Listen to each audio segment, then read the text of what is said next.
everyone. This video is supplementing a lecture I used to do about the ethics of truth-telling, and it's sort of my part one. So I'm going to kind of work through this as I would a lecture, sort of off the cuff. I have some notes with me, but I have some slides I want to show you and some points I want to make about what does it mean to tell the truth, how this can be sort of a complicated notion or idea, and how we may be able to execute it in our writing. So right away, it's important to understand that there is a boundary between ethical and artistic clarity.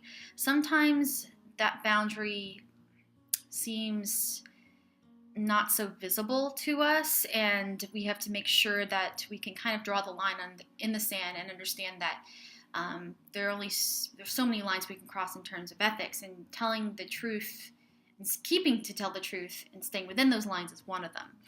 Of course, we have obligations to both real people and our audience. To the real people, we often have to ask ourselves the question, to the people that we're writing about in our writing, in our stories, do we use their real names? Do we tell their secrets? There are both ethical and legal questions we must deal with before we share our work, at least publicly, if you were to say be published. And then to our audience, we also have obligations. Memory is a tool that we use all the time in creative nonfiction writing, but it's often unreliable. So how do we flag the audience to make them understand that? How much leeway also do we give to imagination to fill in things that maybe are only half remembered, and still call it creative nonfiction? This, of course, comes down to intent and the fact that it matters. Intent helps us resist the urge to change facts just to make a better story. It also stops us from telling deliberate lies, even when our imagination has to fill in details we barely remember. It also prevents us from using facts to mislead or kind of hoodwink our audience. So if we are intending to tell the truth, that goes a long way when writing creative nonfiction. So let's go back and talk a little bit about conflicting memories. We all know that there's a difference between, or there can be a difference between emotional truth and factual truth. CNF writers disagree themselves of how much we're supposed to use emotional truth versus factual truth.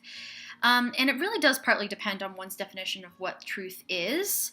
It also depends on the subject we're writing about, and it actually partly depends, funny enough, on how famous you are, how likely you are to be fact-checked. Again, going back to the idea of intent, if you're trying to tell maybe a very old memory from the time you were like 5 or 6, truthfully, and you take the time to do the research and find artifacts that help to represent that memory, you've done probably all the work that you need to do. And the main point is to, let's take away the, or for the audience to take away the emotional heaviness of that memory, the emotional imprint it left in your mind. Of course, there are other things that we have to kind of think about when telling the truth in our writing. There's always this concept of selection versus omission. We know that choice always shapes a text. Writers decide what's important to the subject, and we leave the rest out. So a good example, and we'll read one of these that I'm mentioning, Scott Russell Sanders in Under the Influence versus Reasons of the Body. In one, he deliberately talks about his father's alcoholism, and in the other he doesn't, or even in The Inheritance of Tools, he doesn't. He's deliberately omitting the fact that his father's an alcoholic in one of the essays because the themes aren't there to kind of, it's not important for the essay to thrive. Although there's some ethical kind of questions. Is it lying to not just, maybe describe his father's alcoholism in a story where it's going to talk about his father or not? And some of those questions are not necessarily easy to answer. Exaggeration is another one of the tools that can be a tool, but can also be sort of a pitfall. It's obvious that as creative writers, we can exaggerate for effect, but how much is too much? A good example comes from Anna Quindlen when she says, "It felt cold the night my mother died, despite the fact it was 80 degrees. Now, it all here is the intent of I felt cold or it felt cold. Do you see the difference there? I felt cold permits you to say that the temperature didn't matter, or that the cold could extend beyond the actual degree it was in the room, despite the fact that it was summer. Another good example is pulling from Lisa Knapp, who teaches here at UNO, with this concept of perhapsing. So if you slap the word perhaps in front of this idea that you're not sure actually happened, you permit yourself to express that idea or express the event. Put it simply, if it's simply put, just don't lie in exaggerations. Make sure that you always temper it with from my perspective or perhaps or things like that. Elaboration is another one. Readers must understand that any true story about the second grade is based on a mix of memory and imagination, obviously. We kind of got into this a bit with Patricia Hampel's Memory and Imagination, the piece. Research on that time frame helps. We know that pictures help. Corroboration of the story with others helps.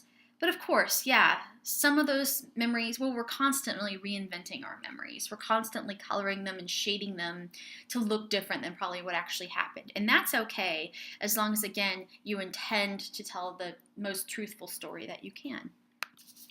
Collapsing time, another fun one. Sometimes our literary selves will, or the piece itself will call for collapsing time in order to speed up a piece or to get to the truth of what you're trying to say. So is collapsing 3 days into one morning to move the story along fictionalizing the story? And you're going to be sick of me hearing that, saying this, but if the intent is true, no. Because in that way, you're just making a literary choice in order to get to the truth of the next scene. You see, though, already the boundary is kind of like, it's like blurry. It's kind of hard to say for sure if you should always collapse time or not. It depends, again, on what story you're writing and the subject at hand.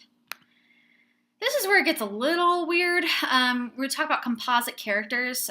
Probably the most controversial storytelling technique for creative nonfiction writers involves the creation of these composite characters. So writers combine several people into one, often to protect the privacy of friends and family. Some will argue that absolutely do not do this. Some readers not only they mind, but they may be upset or they may be confused on how these characters impacted your life. Some readers, on the other hand, won't mind, and they may be glad that you have not invaded the privacy of like the non-famous. If you're going to do this, the simple answer is let your readers know what you're doing and why. In the end, it comes down to what we owe our readers. Most readers don't mind some invention as long as they're feeling like they're not being duped. It's important to remember that when you say it's a work of creative nonfiction, whether that be memoir, essay, literary journalism, on and on, you're entering into a contract with the reader that this is real, this happened, this is true. So let the reader know what you're doing at every turn by either changing identities or names, perhapsing, all of it, using phrases like I can't be sure or I don't remember but. And you'll keep the reader's trust, and you'll feel good at the end of the day, too. So I have always at the end of these videos a non-required prompt, and this is one if you're trying to explore some issues in your own creative writing, particularly as we embark on memoir. I have this, and I'll read it to you as well. Joanne Beard describes November 1st, 1991 as the last day of the first part of my life. When was the last day of the first part of your life? What was it like? If you don't recall or don't feel like you know the actual day, I want you to describe the first part of your life. When did it begin? When did it end? Are you still living it? How do you know? If it did end, how did you feel when it ended? So that's a prompt to take with you. You can pause the video, write on this for a while. Again, though, I'm not taking it up. It's not required. It's just there for the writers who want to kind of sit down and explore. Okay, guys, if you have any questions or concerns, feel free to always message me on Canvas, and thank you for watching.